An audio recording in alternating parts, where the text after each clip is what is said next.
Hello, this is Kayla D'Amico, and welcome to Your Schenectady Stories, where each month we do our best to connect you with all the information you need to know to live your best life here in the Electric City. In this episode, Goose Hill hits the stage. We'll introduce you to Brian Sheldon, a local playwright who is the author of a brand new play called Custom Cuts, loosely based on his life while growing up in the Goose Hill neighborhood of Schenectady. We are also here joined today with Patrick White, co-founder of Harbinger Theatre, a theater company based within the Capital Region, which will be hosting the world premiere of this local gem. Last but not least, we are also joined here by Alia Al-Fuhaid from Ravenna, who will be playing the role of Joe in Custom Cuts. Patrick, now tell us a little bit about Harbinger and your mission. Sure. Harbinger was born during the pandemic. As soon as I was able to get into the Albany Barn in 2020, I did a private acting class, and we've always done scene nights at Albany Barn. And as soon as Governor Cuomo said you can do public gatherings, we did a scene night. And we were doing the scene night and said, I like doing plays. We should be doing a play. So we did a play, and everything seemed to come fairly easy back then because, you were the only ones in the building. No one else was doing anything. So, and I had all these actors. There was a ton of interest. And then we did a play, and I was like, we should do a theater company.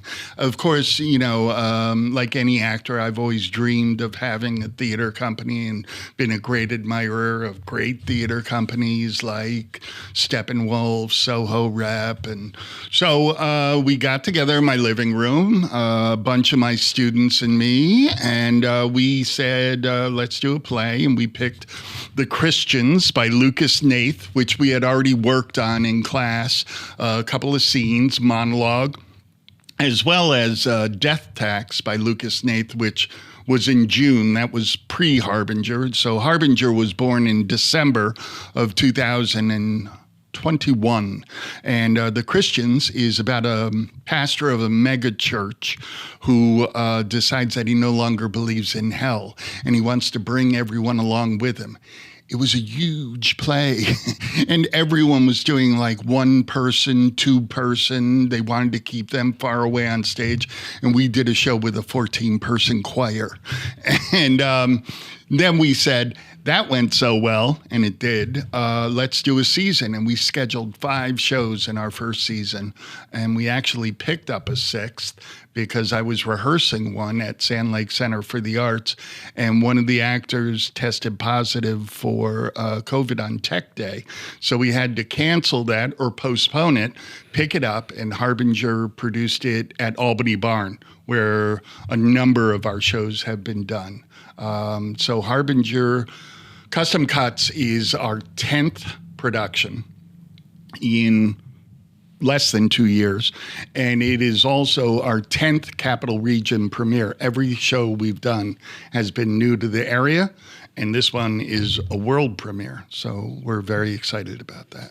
That is fascinating. So what does it mean to you to be bringing these new shows to the Capital Region, especially something as a world premiere right here in the Capital Region? It's what theater is all about. It's very hard to go and see Wait Until Dark and say, oh my God, I didn't know, the refrigerator door was going to open. Spoiler alert. Because, we've seen it, it has to be something that you've never seen before. And the only way you can get that thrill, that, alive feeling is with a play that you've never encountered before. And there are thousands and thousands of plays in the world that, we just thought were really, really awesome. And, you can't, I don't care what side of the political spectrum you're on, but you can't help but admit that something is broken, and you can't change things if you keep doing the same actions. And I kind of feel that way about the arts. You can't keep doing the same plays and expect to have an impact. It's just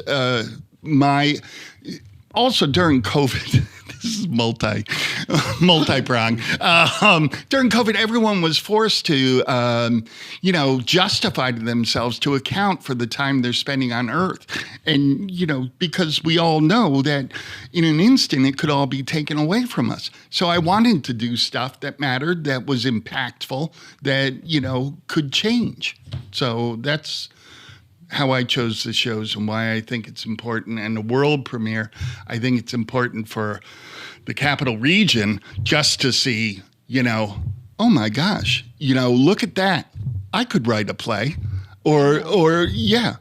That's a guy that it's not something far off, and Pulitzer, McDowell, Guggenheim, Tony Awards. Right. It's something like, the guy from Sand Lake Center from the Arts, and he's in the lobby, and, his family's here tonight. You know what I mean? Yeah. It's something accessible, and yet it's going to be an amazing work of art. On that note, Brian and Patrick, can you talk a little bit about your relationship? Because obviously this is not your first time working with each other. If anyone is familiar with Harbinger's past, Brian Sheldon recently directed Harbinger's production of Dig. No, Brian. Mother Effer with a hat at the previous, but Dig was hosted at Sand Lake Center for the Arts, yes. Which Brian Sheldon is the executive director for. So talk a little bit about your relationship. Well, there's two relationships. There's the personal relationship and the professional relationship. We've known each other for, 20 years at this point. And our relationship started as fellow theater goers before we even started working together. We've both started as actors. We've never been on stage together. Which I know, right? It's really weird when you think about that. That's not true. We did the improv thing last summer for 2 seconds. That I was on stage. But Josh, it was we did Josh Mullen's improv show, and we happened to be on stage at the same time. So we started as theater goers, and from there, Patrick's partner Chris is a former professor of mine at Schenectady Community College. So I've known Chris even longer. So a budding friendship happened because we are super geeks for this. And I say that's the best term of endearment I can come up with is we just love talking about plays and going to see theater. So from that, we knew we were kindred spirits way back then. And then when I became the director at SLCA, Patrick had already been directing there. One of my first shows there, which I had nothing to do with picking that season, was In the Heat of the Night. And Patrick was directing that. So I started to work with him professionally and could see, I already knew that how professional he was and how he ran a rehearsal. And we just got closer and closer and kept talking about plays. And as I would be writing one-act plays and whatnot, I would send them to Patrick for his input and whatnot. And then the friendship really, in my opinion, if I'm wrong, let me know, really blossomed when we started working professionally together, producing theater together, really talking about logistics of other theater that wasn't even ours. Like, how can we, he didn't talk about this, but being a harbinger of theater is a big thing in Patrick and Chris's life. You want to have your finger on the pulse. You want to be able to be a person that says, I'm furthering this initiative along. So, and I want to be a part of that as well. So that's, the relationship has just really blossomed over the last, I'd say almost 10 years since I've been at SLCA, which is 7 years. Mm-hmm.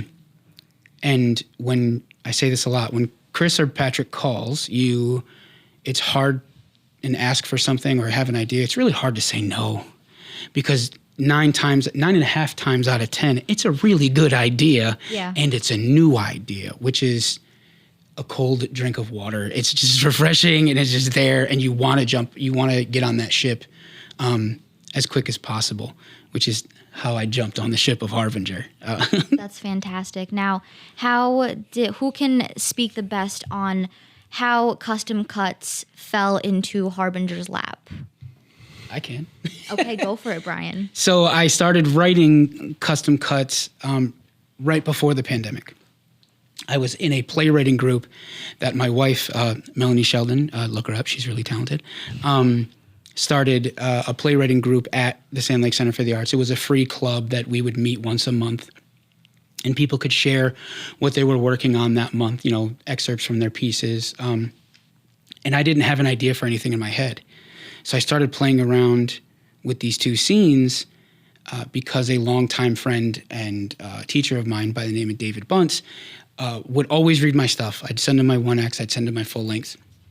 And he would always say something around these lines. He would say, "It's good. Right, Brian.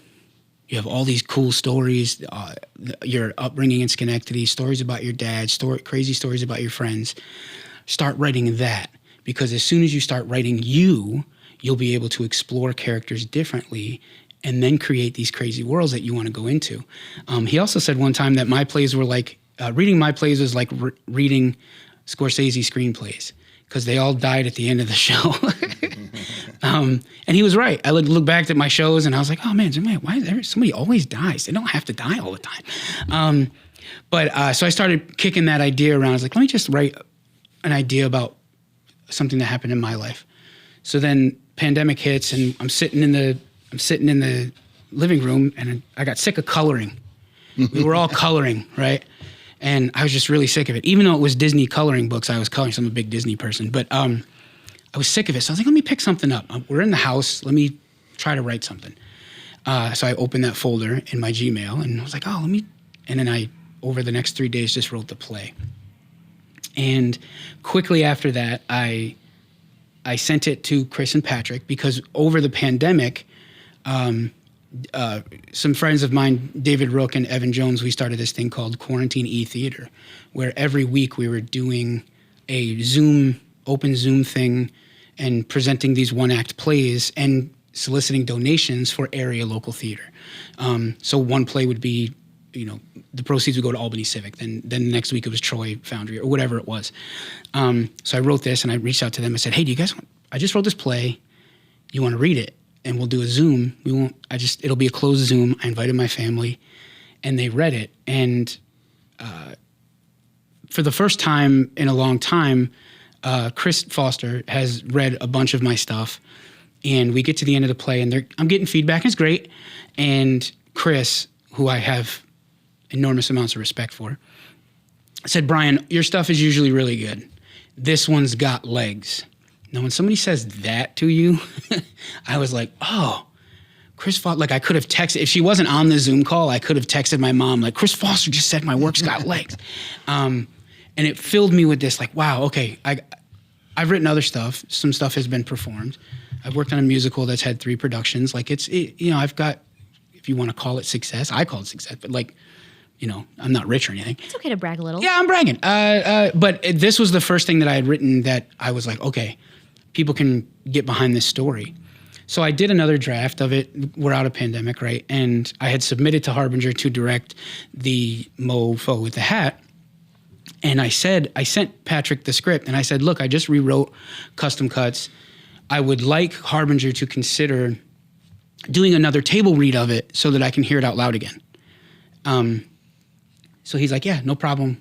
I'll put it in the till or whatever, and we'll figure it out. Because I want to start shopping it around. I want to see if it does have legs, Mm-hmm. And I was at a function at work, and somebody that was on the play selection committee that year came up to me. Was it Michael? McDermott? No. Villanella? No. Jerry DeSev's friend. He has a show that opens tonight with Kathleen Carey. Oh, O'Farrell. Yeah, Michael O'Farrell says, Brian, I just read your submission. And I go, oh, did you? I said, what'd you think? And he's like, I loved it. Raw. And I'm like, I don't know if if you saw the mofo with the hat, it's very raw. And I go, it's great. I'd really like to direct it. It's one of my favorite plays. I love the playwright. And he goes, no, your play. And I'm like, what? And he's like, the cuts one, the custom cut, I loved it. And I go, wait. So I text Patrick. I go, well, you're considering a production of Custom Cuts? And he just texts back like 2 minutes later. He's like, yeah, if that's okay. I was like, yeah, go ahead, have fun. Like if it gets selected, right? And then it got selected. So yeah, that is a testament to what Patrick and the rest of the people involved in Harbinger does. Is I wasn't even expecting that. And they saw something in this play that they wanted to help further it along. So I was all in. Yeah. So my understanding of Custom Cuts, as it is loosely based on your life, so you grew up in the Goose Hill neighborhood. So obviously, without giving too many spoilers away, because obviously everyone should come and see this show. Yes. Talk a little bit about like what it was like growing up in Schenectady in the Goose Hill neighborhood, like a little bit about your upbringing here in the Electric City. So it's pretty cool. So those who are watching or listening are going to have an insanely different experience living and growing up in Schenectady. So for those of you that don't know, Goose Hill is the stretch of neighborhood from Knott Street over to Maxon Road Extension, from where the casino is up to Ellis Hospital, right? That's basically the Goose Hill neighborhood. It was, before I was here, it was primarily an Italian-American neighborhood, built to house all of the GE employees. Like, it was a hub for GE employees. And when GE started to, well, not collapse, but, change what they were doing, and they lost thousands and thousands of jobs, it became a lower income neighborhood. I can't speak to where the name of the neighborhood came to. I don't even know. I don't know if anybody knows. I'm sure there's a story. Oh, you have it. Kayla has it. I kind of have a story. That's great. Christine Moore of the Goose Hill Neighborhood Association told us that apparently the Goose Hill, this is just a little funny, so hang on. The Goose Hill neighborhood used to be some sort of like goose farm-esque way back when. I haven't fact checked yet, but just kind of the idea of that It makes total sense. is very enlightening, enthusiastic to me, because it just seems like so silly. And it could definitely be factual. I mean, this was all farmland at some point. Yeah, it's exactly. Until we Gonna guess that. until we stole it. But my life growing up in Goose Hill, I grew up primarily on Knott Street. I lived all over the neighborhood. I've lived in every neighborhood in Schenectady. Like my parents never owned a home. We moved from neighborhood to neighborhood, but mostly in Goose Hill. My grandparents lived at 619 Knott Street, and most of our time was spent there. But I've lived on Foster, Van Vranken, Cary, all of these streets. And my upbringing was surrounded by, it was very diverse. It wasn't quote unquote a black neighborhood or a Guyanese neighborhood. We were just mixed. I spent summers at Camp Lovejoy, and like a ragtag upbringing. I grew up fighting. We grew up poor. It was really, really poor. And with some of the greatest friendships anyone could hope for that are still distant but alive today. And that's basically what it was. I want to say, I think I said to you, we were talking one time, I said it's very blue collar. It's very, Yeah. My parents didn't have degrees, and they went from job to job most of the time. Still do. And not that there's anything wrong with that, but it's a different class of people. Like, we go from job to job. Because of that, we went from apartment to apartment. So that was basically what it is. Scraped knees, fighting, playing, not allowed back in the house until a certain time of day because my mom cleaned and she didn't want us to mess up the house. Or, yeah. So what is Custom Cuts about? Loosely. Yes. Yes. Custom Cuts is about, I try to condense it into like one or two sentences, but here's what has become one of my favorite ones. This is unrehearsed. I'm trying to make it up again. Ooh, improv. Custom Cuts is a story about a young man who is learning to stand up for himself, to be himself, stand up to figure out how to be a man in this world, without being under the thumb of his father. How's that? I like that. I have a very small joke to say on top of that. It's funny how Chris Foster said it has legs, and here it is, standing up. Yeah. Little joke. I had to just came up with it on the spot. It is a full circle. That's crazy. So how do you feel like people are going to be seeing a show loosely based on your life? I mean, your family as well. Will have already read it. So like, what's that experience like for you? there's like 1,000 emotions wrapped into one. It feels awesome. It's sublime. I'm incredibly nervous. They've all read the play. Some of them aren't even in the play. Like my brother's not a character in the play, but I have a brother whose name is Anthony, who happens to be the lead character, but it's based on me. But they've all read it. They have all experienced what it is. They all know it's coming. They all have tickets already. And it's great. It's weird. I've had other plays performed. And I've been very distant from this production because I just wrote it. I didn't want to influence it in any way. I didn't want this actor to really see me and feel like he needed to, emulate me.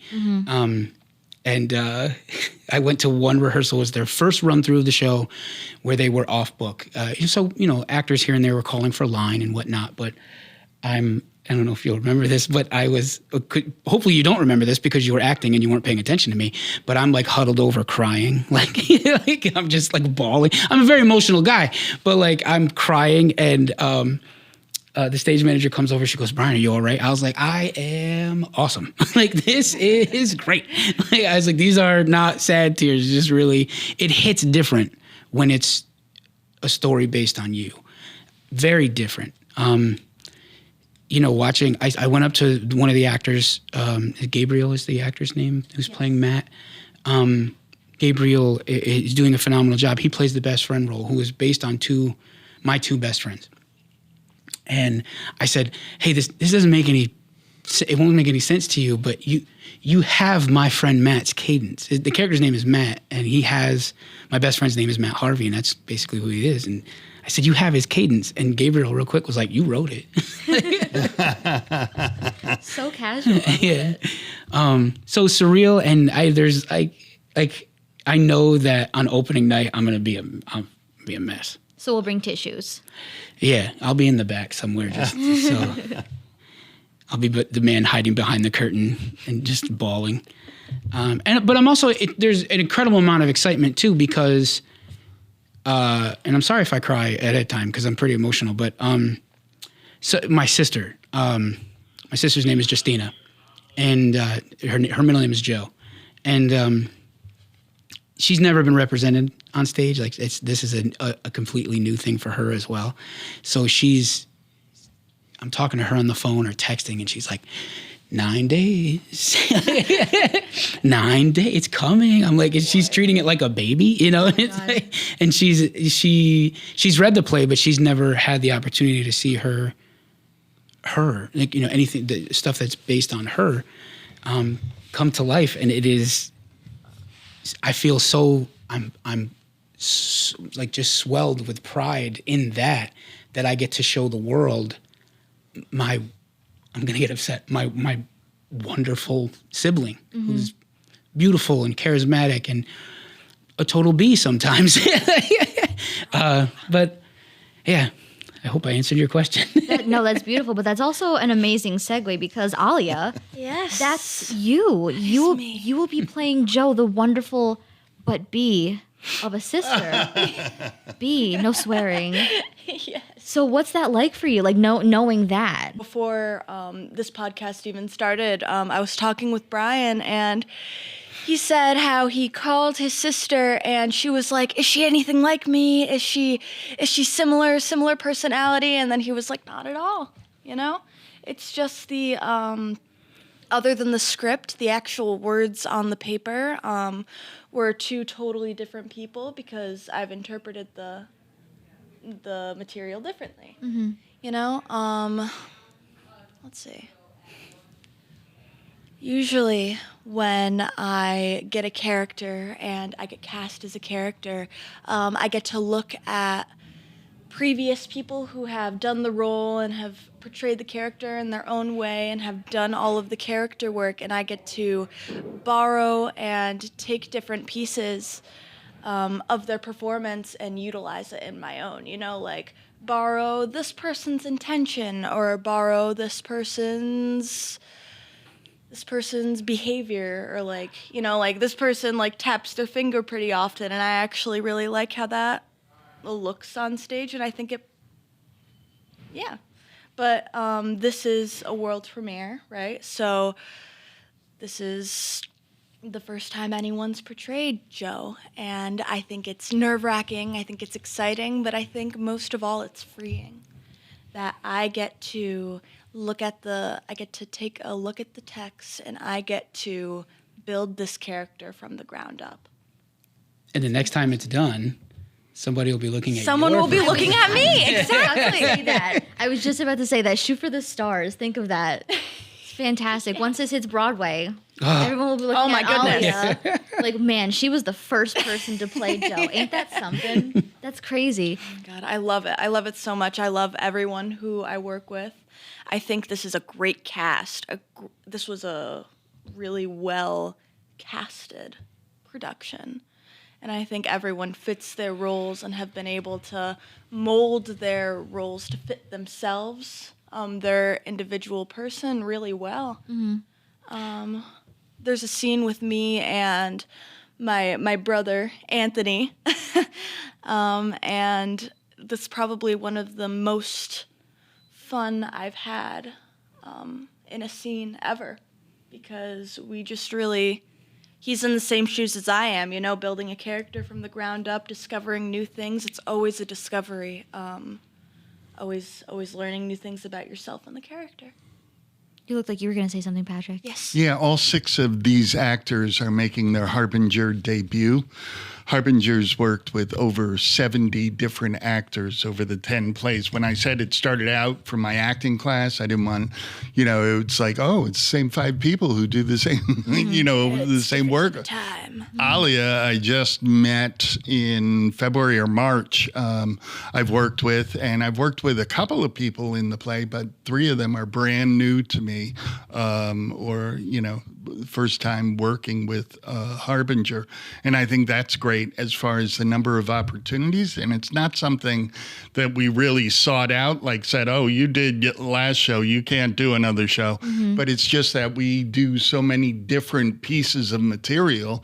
Mofo was set, in Spanish Harlem, that, we attract different actors to the pieces. So it's just happened naturally. And I think that's really awesome. And it's really great to go further on that is you're not seeing, because of the material, and I'm not counting I'll count custom cuts in it, but the source material that Harbinger is providing for these actors is we're not getting actors people are used to seeing Brian Sheldon on stage. I've been here for 20 years doing theater. We're seeing new actors come into the not come into the area, but come out of the woodwork, so to speak, that maybe not have been comfortable coming out to some of the shows at other theater companies. So it's like they're not new actors, but you've never seen them because they haven't come out yet. And because of Harbinger, we're starting. I run a theater company. I think because of Harbinger, we're starting to see these actors join the ranks of different theater companies too. And because of, I'm going to relate a story here. So, or people who would just do primarily straight plays, non-musicals, take a chance on themselves because they've learned something here or there from Harbinger and other theater companies. Our friend David Quinones Jr. Opens a production of Matilda tonight, and he's playing the Danny DeVito role. He doesn't sing, and he has an entire number. And I remember he played Jackie in The Mofo with the Hat. Mm-hmm. And he was like, should I go out for this audition? I was like, you need to go out. Like, take a chance on yourself. Have fun. And we talk about this all the time. It's like, is people creating opportunities for themselves or taking a chance on themselves to create an opportunity for themselves is a direct result of what the people at Harbinger are contributing to. That's fantastic. I loved how that segued. I do have to mention that. Now, talk a little bit about how you said that there's been over 70 actors and there's 6 new people that are going to be joining that. Talk just a little bit more about that, like especially, for this show. About the casting process Yes, in this yes, show? Yeah. absolutely. Every show has certain casting demands. Sometimes you think, oh, we need a diverse cast, or we need to find a young man, which is always the problem.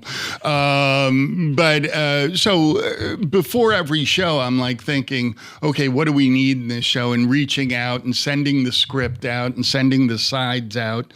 Sides are what you read from an audition, and asking people, getting people excited to audition for a show. I had done the show with Alia, and I made sure she knew about this show. She's one of the most exciting actors I've ever worked with. She auditioned for our next show. They were rehearsing downstairs, and she was like, "What's going on up there?" And she came up and auditioned for the Mrs. Packard, which we're doing in December. And she just came up, picked up the script, and like threw herself into it. Iconic. And you were like looking at it like, this is like high wire stuff.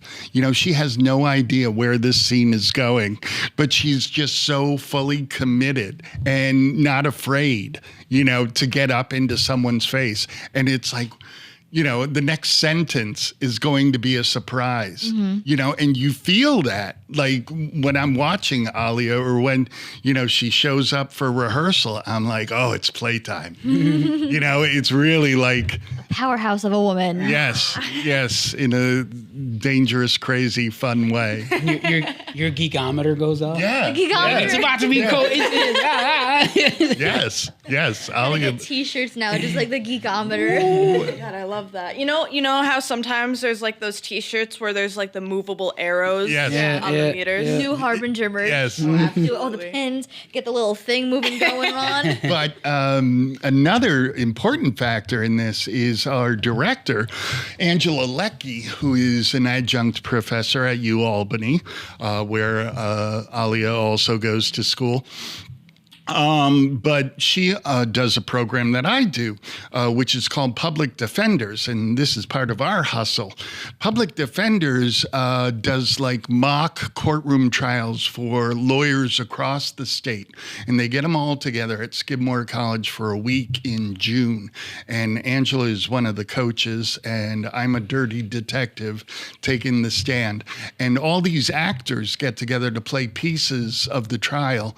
And is Gabe part of it too? It was mentioned to Gabe and Tyler. I'm not Tyler, sure. Tyler did it. Oh, really? Yeah, I think so. my I think Tyler did it. Tyler I and need to Jason. ask him about that. Tyler and Jason, maybe Gabe as well, came from Public Defenders, which Angela was coaching, which, they were playing, a part in this training, so that's how that happened. Peter DeLakis, I have known 20 years. I hired him at Borders Books, and his... Oh, wait, Borders Books, rest in peace. Man, I miss me some Yeah, I was an R.I.P. assistant manager there, and I interviewed Peter, and Peter is an improv actor. Good one, too. Yeah, he's fantastic. And we spent his interview with him just spritzing me with jokes. And I've known him 20 years. Our mothers actually went to nursing school together. But Peter has been an improv actor, and, I don't know. I've seen him in one play, I think. I saw him in Merrily We Roll Along up at Hubbard Hall. But for some reason, I read this play, and he just popped into my head, and I reached out to him and said, please. Debbie Bercier is one of my students. This is her first Harbinger production, but we've known each other for like 5 years now. She played the Wicked Witch when her daughter did Wizard of Oz 30 years ago. And then she said, I've always wanted to act, and she's been taking my classes. And she is just like the most dedicated, committed, like, I don't know who... Meryl Streep, who shows up to class and just busts, to get things Proof right. is in the pudding too, Yeah. because I've known her the same amount of time, and like she took a chance on herself, and now she's in show after show after show, and she just keeps getting better. So we have a Meryl Streep in Albany. Not clickbait. Not clickbait, guys. That's so cool. Now, we talked about the cast. Now we have to talk about the behind the scenes crew, because obviously the show cannot go on without them. So we talked a little bit about Angela Ledke. So I think, Alia, you'll be able to speak more on this, being one of her actresses, about her as a director. Talk a little bit about that. Oh my goodness, she is fantastic. She took this piece that was already so incredible to read, and she just elevated it 100 feet in the air, maybe 1,000 feet in the air. She gives actors freedom to do what they want to do, but she's also fantastic at guiding us in the direction that we want to go, you know? She has such an incredible vision.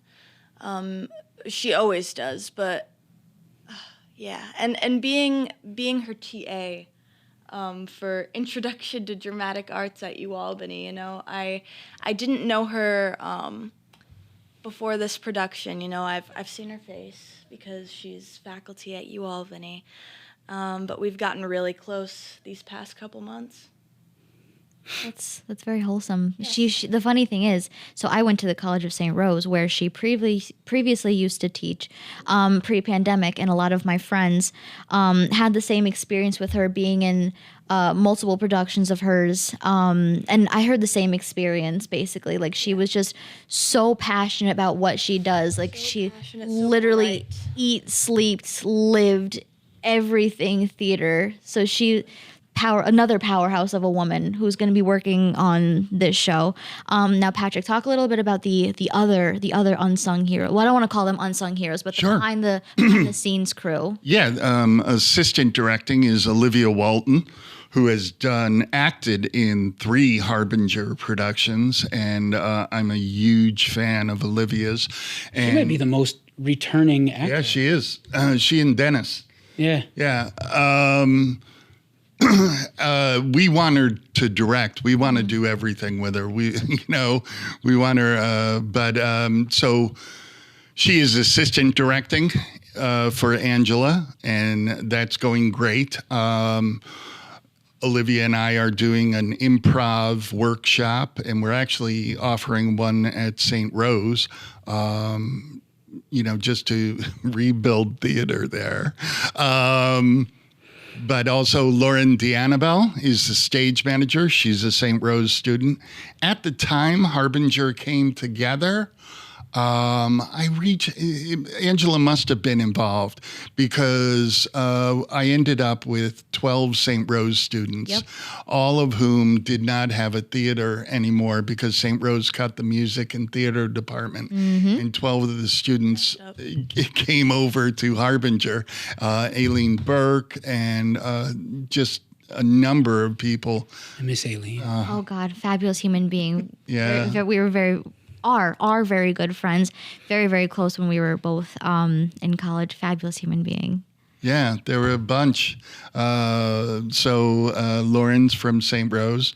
Who else? Nick. And a real stage manager. Yeah. Yeah. Knows what she's doing. So on top of is everything. excited about it. Can communicate in every aspect of theater.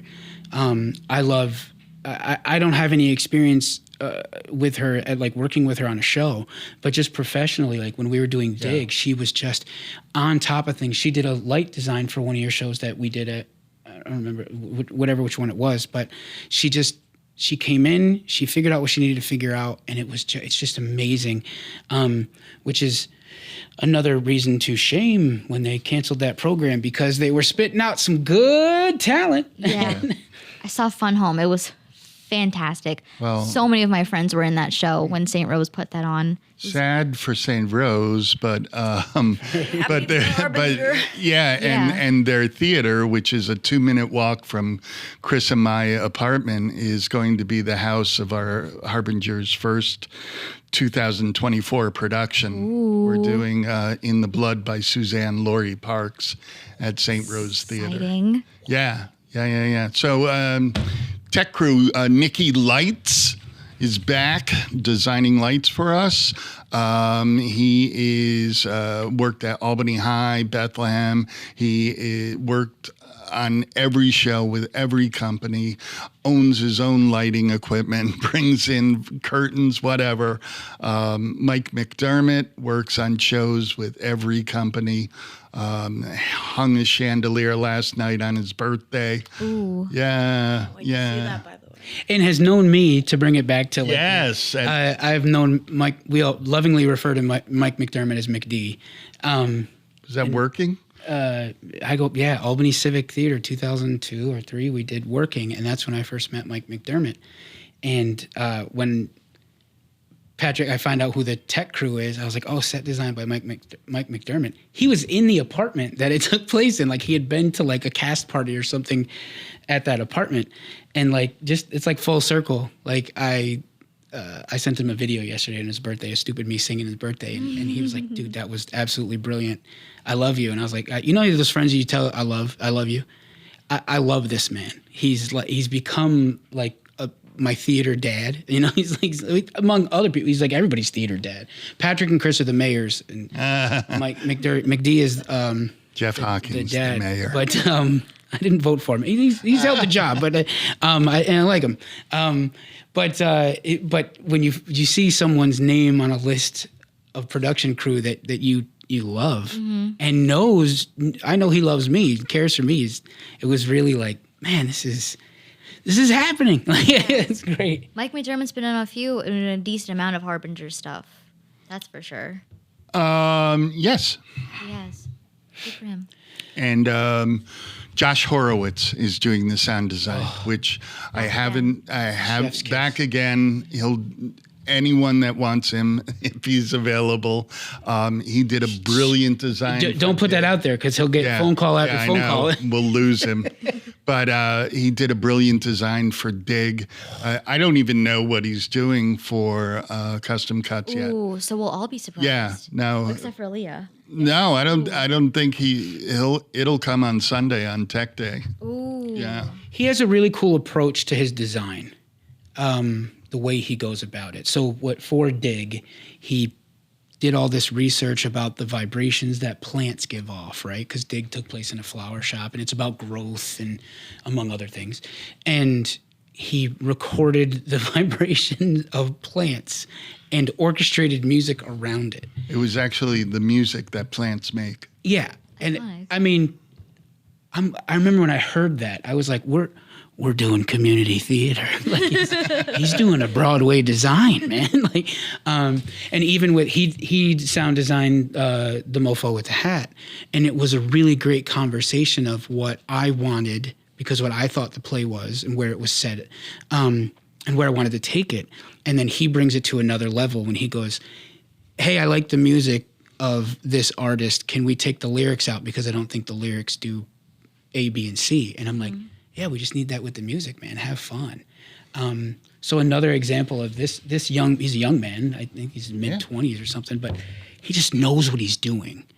And it is electrifying to watch what he does. To see what his end product is a treat anyway, but getting him how his process is to get there, oh man, it's awesome. You know, and that's what Capital Region Theater is. It's like, all these opportunities. There are over 60 companies in the Capital Region, and all these opportunities that I create, that Brian creates, that everyone can participate in.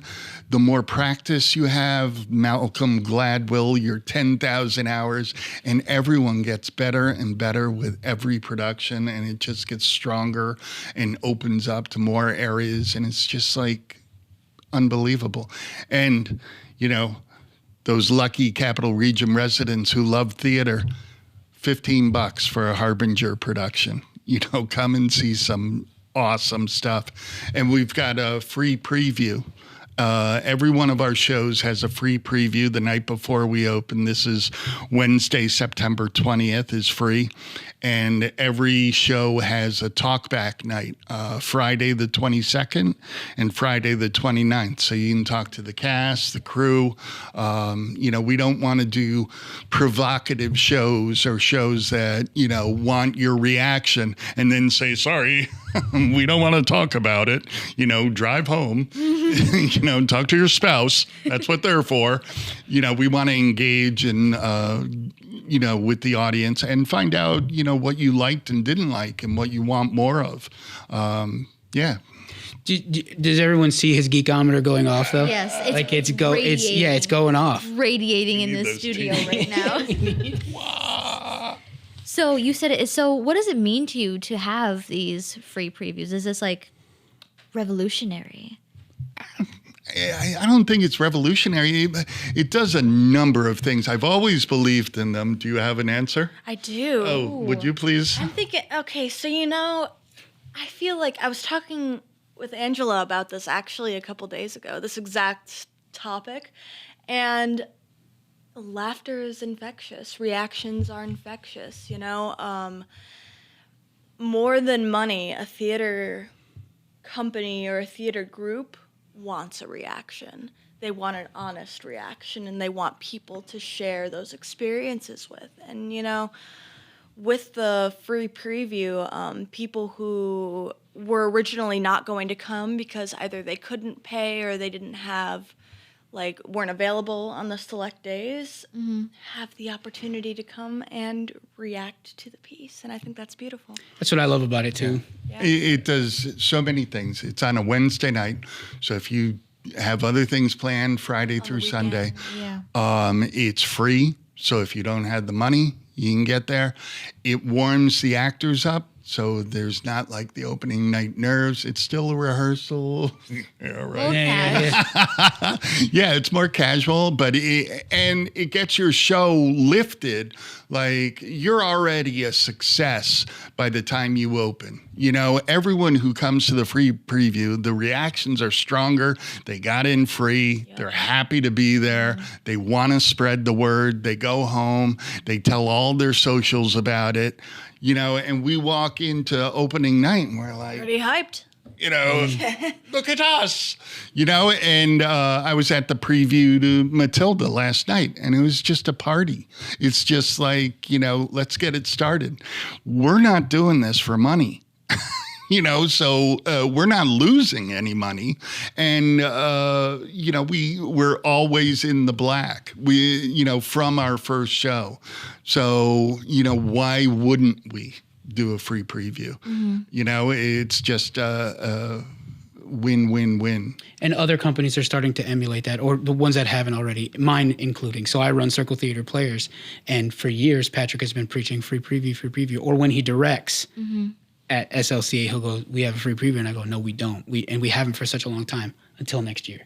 Next year, we're doing a free preview night because, and there are some other theater companies in the area who started doing this because just that. We're not in this for the money. You're not getting paid. I'm not getting paid. He's not getting paid. We're doing this because we love it. Exactly. So why wouldn't we want to spread the love? And being a kid from Goose Hill, Schenectady, I couldn't afford theater. Exactly. I couldn't afford the classes to take theater or the 25. Well, now they're a lot more expensive here. It's just very, very expensive to go see some things. So we've talked about this. We're in the interest of creating as many artists as we can. So if we got in the way of creating an artist because they didn't have a $15 to pay the ticket, we have just failed. Mm-hmm. So create the artist, get him in the door, and turn that geek on. And all 10 of our plays have been Capital Region premieres. More than, what's your attendance?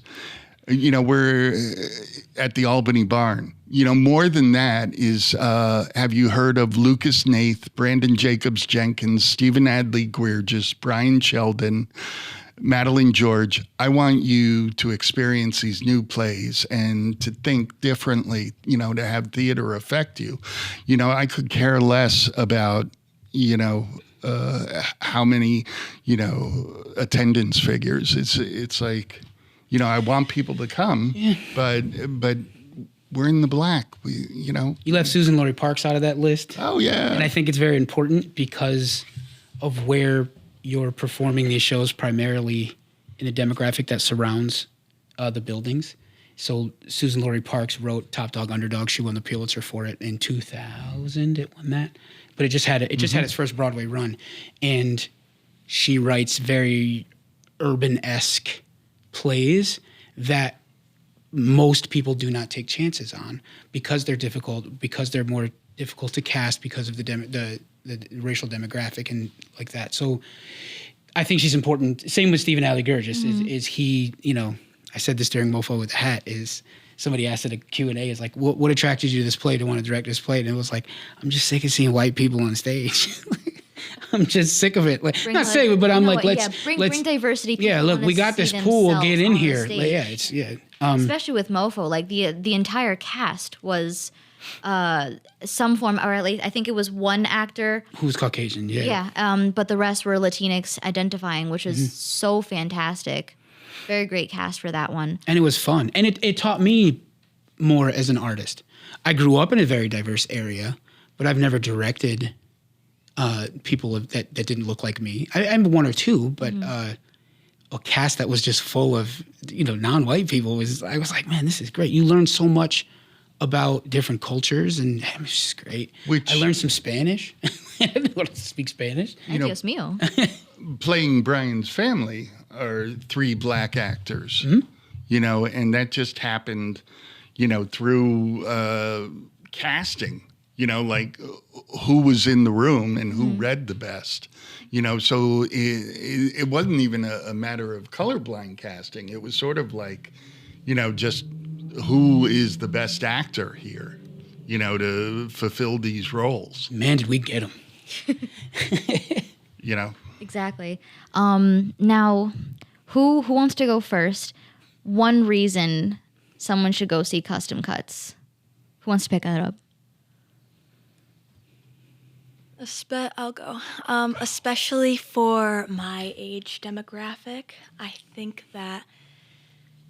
Well, now you have to define your age demographic. I know. Yeah. No. Now I'm backtracking. Like 18 to 21, 18 to 22. No, like shit. He'll bleep it. 16 to 22.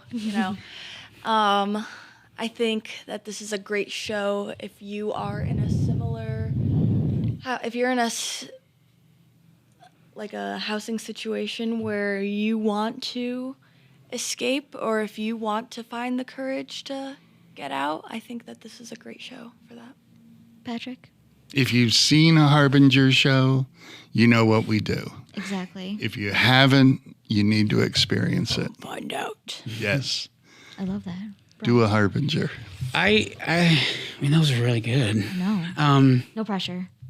I would say it goes back to what Patrick said earlier in the cast, is it's a local show, local themes, local kid. In the interest of creating as many artists as we can, I wrote a play. I took a chance on myself. I would love it if people came and saw my play and said, oh, I want to write a play about a salamander. Do it. Have fun. Write. I love salamanders. Take it. I'm thinking of another Harbinger show that's coming up next year. So, yes. Stay tuned. It takes a lot to put yourself out there as an actor, director, producer, lighting designer, sound designer, as a writer. I hope people take a chance on themselves. That's my big thing with this. Come see it. Take a chance on yourself. So if anyone who has still listened to this point, you can come see Custom Cuts from September 21st to the 30th at Albany Barn, which is located at 56 2nd Street in Albany, New York. Follow Harbinger on any social media platform. Instagram and Facebook. That's HARBINGER. Tickets are available right now if they're going quick, so you do not want to miss out. Like Patrick said, they're only $15. take a chance on this show. This has been Or come to the Wednesday free preview. or the Wednesday free preview. We love Wednesday free preview. We love it. Come talk to the actors on either of the Friday talkbacks and get to meet these humans again. That'll be really, really fun. Thank you.